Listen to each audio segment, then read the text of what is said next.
Science cannot give us the definitive answers to our questions about the afterlife. Not yet. Until it can, our best source of information is the human experiences of those who have undergone death and seen the other side. One such story is that of Daniel Ekechukwu, an African pastor who lay dead in a mortuary for 3 days, yet lived to tell the tale. Let's join him now in Nigeria, where he tells his story of how he was raised from the dead.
Hello, children. How are you, children? Christmas for the Ekechukwu family was always a time of celebration.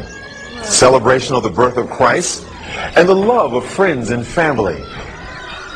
Hi, Dad. Yo, I've got a God for you. But this time, things were different.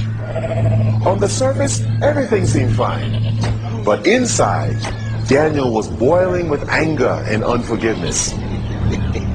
He had recently fought with his wife and was still harboring deep resentment. That I had a quarrel with my wife on Thursday. And the little quarrel I had with my wife, I frowned on her. Then on Thursday night, she was knocking on my door. I couldn't open the door for her. Then on Friday morning, she now knocked on my door. No, on Friday morning, she woke up and I come out. She said, Daddy, good morning. I did not accept. I didn't talk to her. I kept quiet on her and I left on Friday morning. She offended me. She did something wrong and I was angry on her. I was annoyed. Daniel's anger had so blinded him that he had not even seen his son that day. Mommy. Yeah, my son. Where is Dad? He went to deliver goods to grandfather in Owerri. Grandma, how about that? Soon, my son, go and play.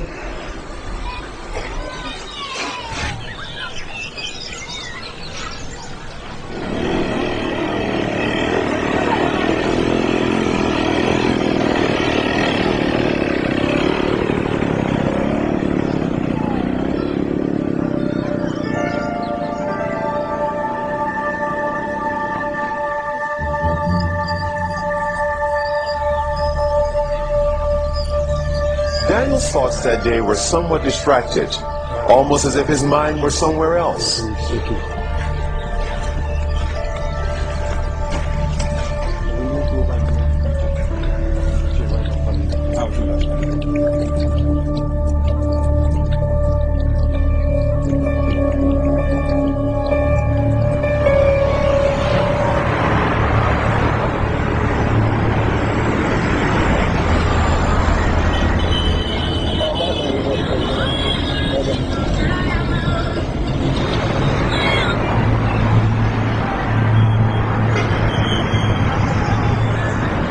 As the sun started dipping down, Daniel began to speed up, wanting to get home. He was still very angry.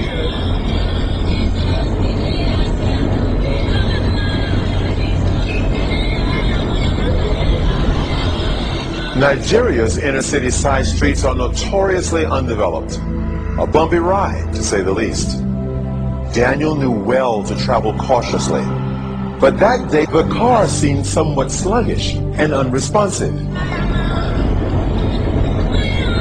As he headed down one of the dirt roads, He reached down to apply the brace, but there was no response. Daniel began to pump the pedals furiously, but to no avail.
So he came back lamenting Auntie Mommy that pastor is dead, that he saw a group of people carrying him on his head, moving down there. So the moment I heard him screaming and I heard that pastor is dead, I knew he's my husband. So from that upstairs, I ran down. I began to run towards the place where the accident happened. When Nega arrived at the scene of the accident, she learned that Daniel was still alive, but in a very serious condition. Bystanders had taken him to the local hospital, where Nega found him. After being rushed to the intensive care unit at Burunyu Hospital, Daniel refused to be treated. Instead, he insisted that he be taken to his family doctor, all the way out in Owerri. I must go to Dr. Mizranke. He's our family doctor at Owerri. Family doctor? It's what my husband wants. The hospital surgeon told Daniel's wife in no uncertain terms that he was in no state to travel, given the extent of his injuries. In the head. He's concussed. He's confused now. And he's in no position to decide what's best for him. But despite the surgeon's pleas, Nega was adamant. It's what my husband wants. If he lives now, I'm afraid he will die. And I'm certain of that. And